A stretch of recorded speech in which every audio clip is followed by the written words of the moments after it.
मेरा नाम नाज़िर नवाज़ है और मैं ऑस्ट्रेलिया में रजिस्टर्ड माइग्रेशन एजेंट हूँ। आज की बात आपके उन सवालात के जवाबात जो आप हमसे पूछते हैं।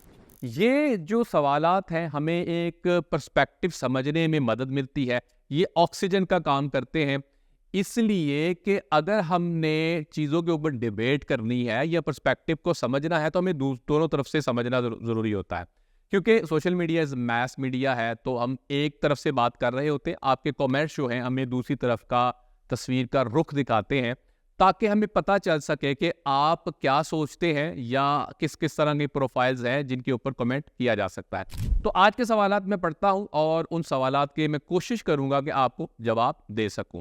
सबसे पहला सवाल है कि can someone who has 482 visa apply for सब क्लास 189। जो सब क्लास 482 वीजा है वो टीएसएस वीजा है और ये बिल्कुल नहीं रोकता कि आप 189 अप्लाई करें। यानी कि अगर आपको 482 के ऊपर एक इनविटेशन आ गया 189 का तो आप ऑनशोर रहते हुए ही अप्लाई कर सकते हैं। होगा क्या लेकिन कि आपने जब 189 अप्लाई किया तो आपके पास नॉट एक्टिव ब्रिजिंग ए तो आ जाएगा, लेकिन still you have to comply your visa conditions of 482। दो सूरतों में आपको 482 के ऊपर वीजा और उसकी कंडीशन को सेटिस्फाई करने की जरूरत नहीं। एक, आपका या तो 482 एक्सपायर हो जाए और आपका जो bridging visa connected to the 189 है वो आपका एक्टिव हो जाएगा तो आपको जान छूट जाएगी उससे। दूसरा, आपका 189 आपका ग्रांट हो जाए तो आपका सुपरसीड हो जाएगा 482, तो बिल्कुल आप 189 के ऊपर अप्लाई कर सकते हैं। लेकिन एक और सवाल इससे जुड़ा हुआ, मैं उसी को कवर कर दूं। अगर आप सब क्लास 494 होल्डर हैं तो भाई 3 साल तक आप कोई और वीजा अप्लाई नहीं कर सकते। इसी तरह आपके पास अगर 491 है और आप उसके होल्डर हैं, उसके लिए भी आप 3 साल तक कोई और वीजा अप्लाई नहीं कर सकते, वो बेशक 189 हो या 190 हो। Hope I answer the question. Next सवाल है कि can I apply for 189 visa if I have one backlog in my degree. अच्छा, आपके सवाल की मुझे समझ तो ये आई कि बैकलॉग से मतलब कोई गैप होगा, लेकिन अगर आपकी डिग्री कंप्लीटेड है तो आप बिल्कुल कर सकते हैं। यानी सिंपली आप वही स्किल असेसमेंट के प्रोसेस से गुजरेंगे, आपकी डिग्री असेस होगी और आपको जो स्किल असेसिंग बॉडी है वो आपको बता देगी कि भाई आपकी डिग्री की जो इक्वलेंसी है वो क्या है। यानी अगर AQF लेवल 7 पे है, लेवल 6 पे है, वो आप गौर से देख लीजिएगा। लेकिन अगर बैकलॉग की बात हो यानी अगर गैप की भी बात हो, दैट्स ऑलराइट, आप बिल्कुल कर सकते हैं। लेकिन कम से कम आपने चूंकि डिग्री कंप्लीट की हुई है और आपकी स्किल असेसमेंट जो बॉडी है, स्किल असेसिंग बॉडी, उसने असेसमेंट कर दी है स्किल आपकी, तो दैट्स ऑलराइट, कोई मसला नहीं है। आप 189 भी अप्लाई कर सकते हैं, उसमें कोई हर्ज नहीं है। Hope I answer the question. Sir, I have applied for 189, 190, 491 but with 65, 70 and 80 points respectively as a senior chemist. What are my chances to get the invitation? Thank you so much. अच्छा, आपके जो chances हैं वो कम ही मुझे ऐसे लगते हैं, क्योंकि मुझे ऐसे लगता है कहीं ना कहीं आपकी जो इंग्लिश है वो प्रोफिशिएंट है। तो भाई कुछ फैक्टर्स हैं जिसको आजकल स्टेट देख रही है जब वो इनविटेशन देना चाहते हैं। उन फैक्टर्स में से एक फैक्टर ये है कि आप कितने यंग हैं। तो आप अगर यंग है यानी 25 से 33 के दरमियान में है, दैट शुड बी फाइन। उसके अलावा वो ये देखते हैं कि आपका लेवल ऑफ क्वालिफिकेशन क्या है। वो अगर बैचलर्स है दैट शुड बी ऑलराइट। उसके बाद ये देखते हैं कि आप क्या काम कर रहे हैं या करते रहे हैं। अगर आपकी केमिस्ट की स्किल असेसमेंट है तो इसका मतलब ये है कि आप काम करते रहे हैं, लेकिन आपको अभी भी काम करना चाहिए। बेशक आप ऑफशोर है तो इससे एक पॉजिटिव इंपैक्ट आता है। चौथा जो है वो ये देखते हैं कि आपने जो इंग्लिश प्रोफिशिएंसी आपकी है, कि आपकी कॉम्पिटेंट इंग्लिश यानी 6 ईच है, प्रोफिशिएंट 7 ईच है या सुपीरियर इंग्लिश है। तो भाई कोशिश करें कि इसको भी मार्क बेहतर कर लें, तो ही आपके चांसेस बहुत बेहतर हो सकते हैं। जितने आपने अभी पॉइंट्स बताए हैं यानी 65 आपके 189 के लिए है, तो उसमें अगेन कोई जुगाड़ लग जाए जैसे अगस्त, अक्टूबर या दिसंबर 2022 में हुआ था, वो कुछ हो जाए। अदर दैन दैट बहुत ब्राइटर चांसेस नहीं है। मैं आपको यही कहूँगा आप इंग्लिश प्रोफिशिएंसी के ऊपर थोड़ा सा काम करें ताकि आपके चांसेस बेहतर हो जाए। Hope I answer the question. Next सवाल है कि chances of getting invitation as a registered nurse with 70 points for Australia 189 visa from New Zealand. अगर आप देख रहे हैं रजिस्टर्ड नर्स आपका हो चुका तो यस, चांसेस आपके बेहतर हो सकते हैं। लेकिन अगेन एडवाइस मैं ये करूंगा कि अगर हो सकता है तो थोड़े से चांसेस बेहतर कर लें। मुझे लगता है 7 से आप 8 अगर कर लेंगे या 90 ही कर लेंगे तो चांसेस बहुत बेहतर हैं। 75, 70 इसके ऊपर चीज़ें चलती रहती है, किसी न किसी स्टेट से भी आ सकता है। चांसेस आपके इसको यूँ समझें कि इन बिटवीन है, बहुत ग्रे एरिया नहीं है कि बिल्कुल भी नहीं आएगा और बहुत ब्राइट भी नहीं है कि भाई अगली इनविटेशन में आ जाएगा। तो आपको अपने प्रोफाइल के ऊपर अगर थोड़ा सा और इम्प्रूव कर लें तो काफ़ी मदद मिल सकती है। Hope answer the question.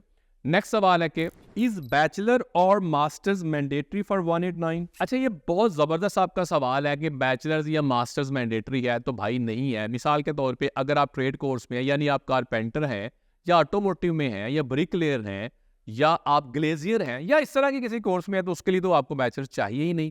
तो आप उसके लिए तो ज़रूरी नहीं है। लेकिन ऑब्वियसली अगर आप बैचलर्स जो कि प्रोफेशनल स्किल असेसमेंट के लिए इस्तेमाल होता है, वो तो चाहिए ही चाहिए आपको फर्स्ट असेसमेंट के लिए। तो कहने का मतलब ये है कि 189 या 491 के लिए आपको बैचलर्स डिग्री मैंडेटरी नहीं है। ये डिपेंड करता है कि आपकी ऑक्यूपेशन क्या है।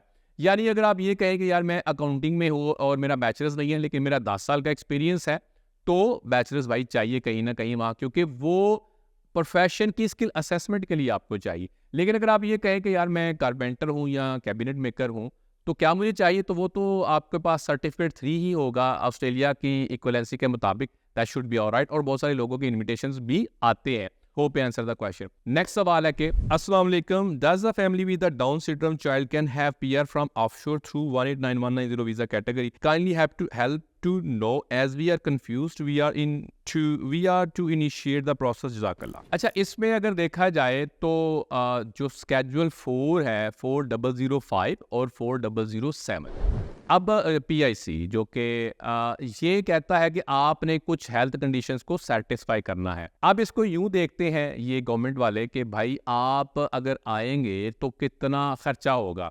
तो जो डाउन सिंड्रोम है it may not satisfy that health condition. तो दूसरा ये भी होता है कि अगर एक फैमिली मेम्बर ने अप्लाई किया, यानी 3 फैमिली मेम्बर्स हैं और तीनों ने अप्लाई कर दिया और अब उनमें से एक का इशू आ गया, तो तीनों को भी वीज़ा नहीं मिलेगा। अब लेकिन ऑस्ट्रेलिया ने रिसेंटली एक जो रूल निकाला है जो BIC 4005 और 4007 को एड्रेस करता है, वो सिर्फ ऑनशोर वालों के लिए है।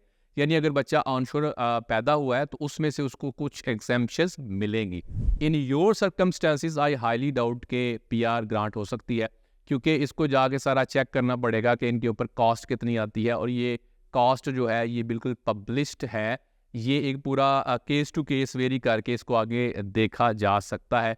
लेकिन एज अ जनरल नॉलेज या general information I highly doubt के ये ग्रांट हो सकता है। नेक्स्ट सवाल है कि I have just completed my masters in agriculture but I don't have any work experience till date and neither any gap, should I apply for 189 visa? अच्छा, आपने बेशक मास्टर्स तो कर लिया, लेकिन भाई स्किल असेसमेंट करवाने के लिए यानी एग्रीकल्चर कंसल्टेंट या एग्रीकल्चर साइंटिस्ट के लिए आपको तो वर्क एक्सपीरियंस चाहिए जो कि पोस्ट स्टडी होना चाहिए, और बैचलर्स के बाद का भी हो सकता है, और वेट के स्किल असेसमेंट करता है।